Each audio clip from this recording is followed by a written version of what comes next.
Hello students, I am Ravi Kumar from KVCRPF Mokama Ghat. आज हम लोग हिस्ट्री का chapter 9 vital village thriving towns यानी खुशहाल गांव और समृद्ध शहर के बारे में जानेंगे। तो हाँ, किस तरह से वाइटल होगा, वहाँ पर खुशहाली आएगा, विलेज में किस तरह से था उस समय के बारे में हम लोग जानेंगे। तो इसमें सबसे पहले है ब्लैक स्मिथ की दुकान पर जाता है, देखता है, उसके बारे में है, लोहे के औजार से संबंधित है। फर्स्ट पॉइंट इसमें है आयरन टूल्स एंड एग्रीकल्चर्स, यानी लोहे के औजार और खेती किस प्रकार से संबंधित है दोनों खुशहाल गांव होने के लिए, जिसके बारे में हम लोग जानेंगे। तो आयरन का यूज इस सब कॉन्टिनेंट में, इस सब कॉन्टिनेंट जो उपमहाद्वीप हुआ, भारतीय उपमहाद्वीप, उसमें लगभग 3000 ईयर, ये 3000 साल पहले हुआ था ये आयरन का यूज। और आयरन टूल्स एंड वेपन्स, जो लोहे के औजार और जो हथियार थे, से जो बड़ी संख्या में हमें कहाँ से मिले हैं, तो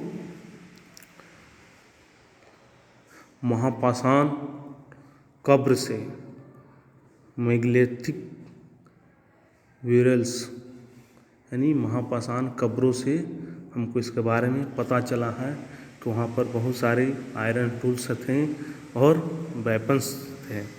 ठीक है, अराउंड 2500 ईयर एगो, मैंने लगभग 2500 वर्ष पहले एविडेंस के रूप में, जो प्रमाण है के तौर पर आयरन टूल्स का यूज करने का हमें प्रमाण मिला है कि आयरन टूल्स जो लोहे के औजार थे वो लगभग अभी से 2500 साल पहले इसका यूज किए जाते हैं, उसका भी हमको एविडेंस मिला है, प्रमाण मिला है। आयरन टूल्स का यूज किस में किया जाता था, तो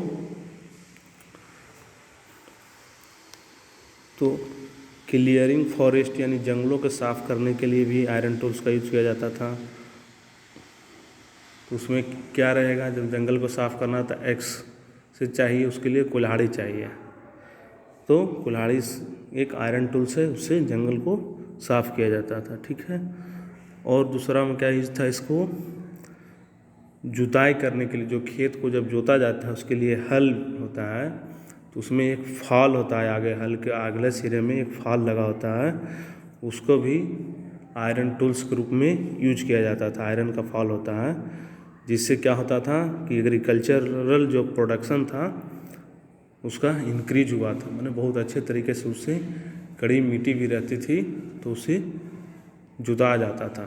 जब आगे लोहे के टूल्स लगा रहता था, लोहे का औजार टाइप के एक फाल होता था, उससे जब जोता जाता था तो उससे कड़ी मिट्टी का खेत भी जोता जाता था, जिससे क्या हुआ कि कृषि के उत्पादन में बढ़ोतरी हुई, इंक्रीज हुआ। ठीक है, इस तरह से हम आयरन टूल्स और एग्रीकल्चर के बारे में जाने। आगे हम जानेंगे other steps to increase production irrigation, मानी कृषि को उत्पादन बढ़ाने के लिए और क्या से कदम उठाए गए सिंचाई के क्षेत्र में। ठीक है, तो उसके लिए इंक्रीज प्रोडक्शन के लिए सबसे पहले तो न्यू टूल्स, जो नए औजार और सिस्टम ऑफ ट्रांसप्लांटेशन यानी रोपाई का तरीका जो था उसकी ज़रूरत पड़ी। और उसी प्रकार इसके लिए इरिगेशन, सिंचाई भी बहुत ही काफ़ी उपयोगी हुआ है। इस तरह के सिंचाई के लिए क्या क्या की ज़रूरत पड़ती थी, बनाया गया था, कैनाल बनाया गया, वेल्स बनाए गए, टैंक्स बनाए गए, आर्टिफिशियल लेक्स बनाए गए यानी नहर बनाया गया, कुआं बनाया गया, तालाब बनाया गया, और कृत्रिम तरह के जलाशय भी बनाए गए थे। किसके लिए, कृषि को उत्पादन क्षमता को बढ़ाने के लिए। ठीक है,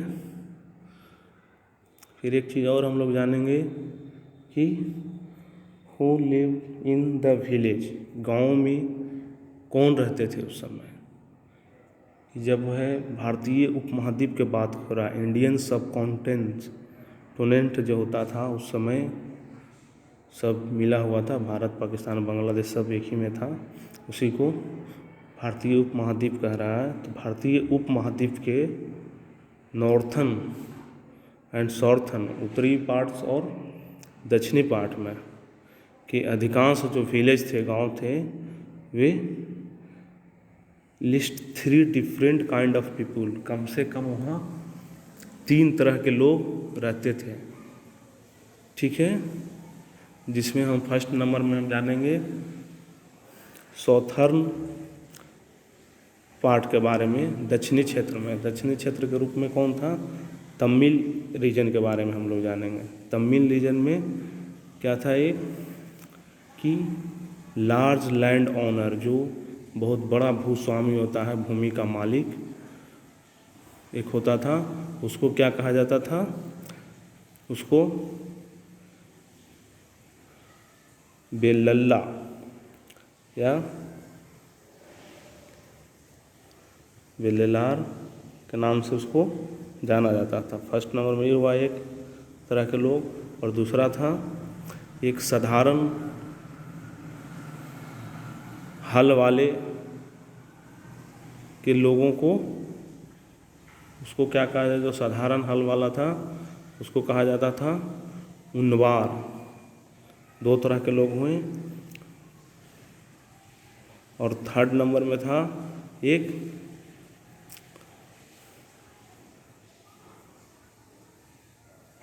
लैंडलेस लेबर लोग एक होते थे, जिसका भूमिहीन मजदूर, जिसका भूमि नहीं हो, ज़मीन नहीं रहता था, उस मजदूर को लैंडलेस मजदूर।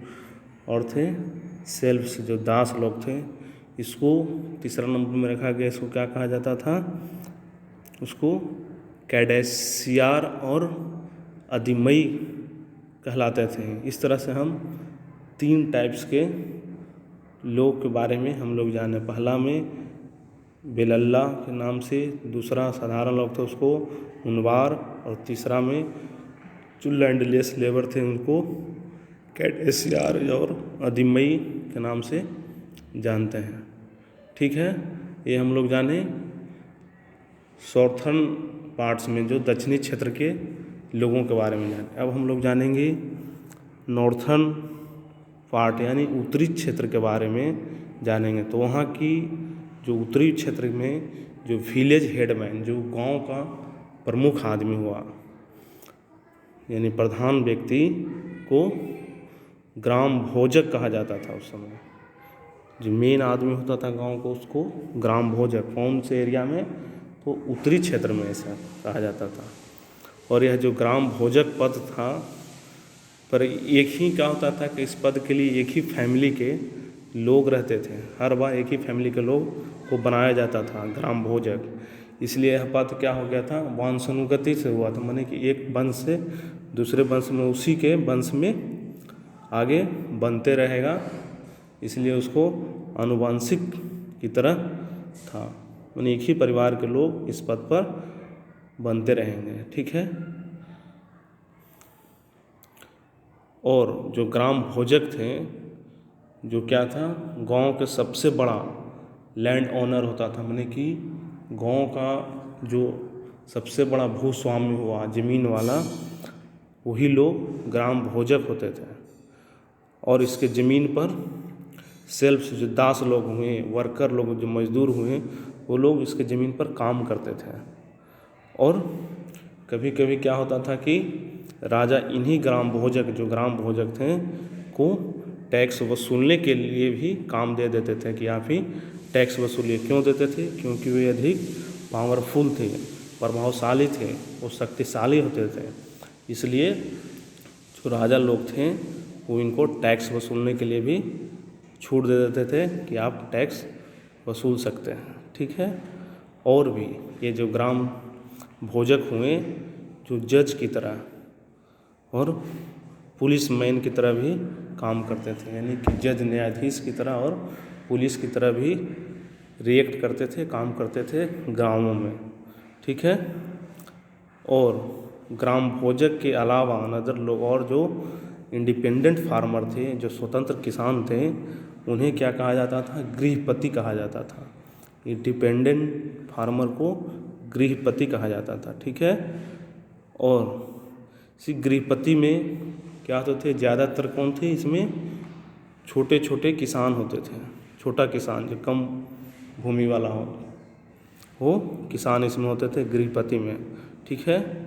इसके अलावा भी, गृहपति के अलावा भी ऐसे भी लोग थे जिनके पास अपना ज़मीन नहीं होता था, और वे क्या करते थे कि दूसरे के ज़मीन पर काम करके अपना जीवन चलाते थे, जीविकोपार्जन करते थे, अपना जीवन को जीते थे। उसको क्या कहा गया था? दास या कर्मकार, जो काम करने वाला दास है, उसका नौकर की तरह, उसी की ज़मीन पर काम कर रहा है, उसी से खा पी रहा है, अपना जी रहा है, ठीक है। और फिर एक चीज़ इसमें हम लोग जानेंगे कि ज़्यादातर गाँव में क्या थे? जो क्राफ्ट पर्सन जो होता है, शिल्पकार के रूप में कौन कौन से थे? तो ब्लैक स्मिथ यानी लोहार, पोर्टर यानी कुम्हार, कारपेंटर यानी बढ़ई, और वेवर्स यानी बुनकर लोग, यानी लोहार, कुम्हार, बढ़ई और बुनकर रहते थे ज़्यादातर गांव में। ये सब क्या थे? क्राफ्ट पर्सन यानी शिल्पकार थे, ठीक है। और एक चीज़ इसमें हम लोग जानेंगे, द अर्लिस्ट तमिल कंपोजिशंस, यानी जो प्राचीनतम तमिल जो रचनाएं थे, कंपोजिशन जो किया था, उसके बारे में थोड़ा सा हम लोग जान लेंगे। तो तमिल की अर्लिस्ट वर्क यानी कंपोजिशन, जो प्राचीनतम जो रचनाएं थे, वो क्या कहा जाता था? संगम लिटरेचर, माने संगम साहित्य उसको कहा जाता था। जो तमिल में जो रचना को बनाया गया था, उसको संगम लिटरेचर कहा जाता था, ठीक है। इसका कंपोज कब हुआ था? कंपोज माने रचना कब हुई थी?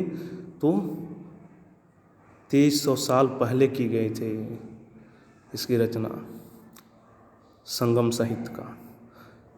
और संगम साहित्य इसलिए क्यों कहा गया था?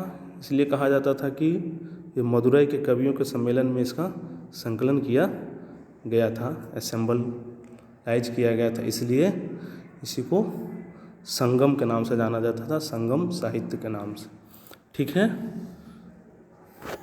ओके।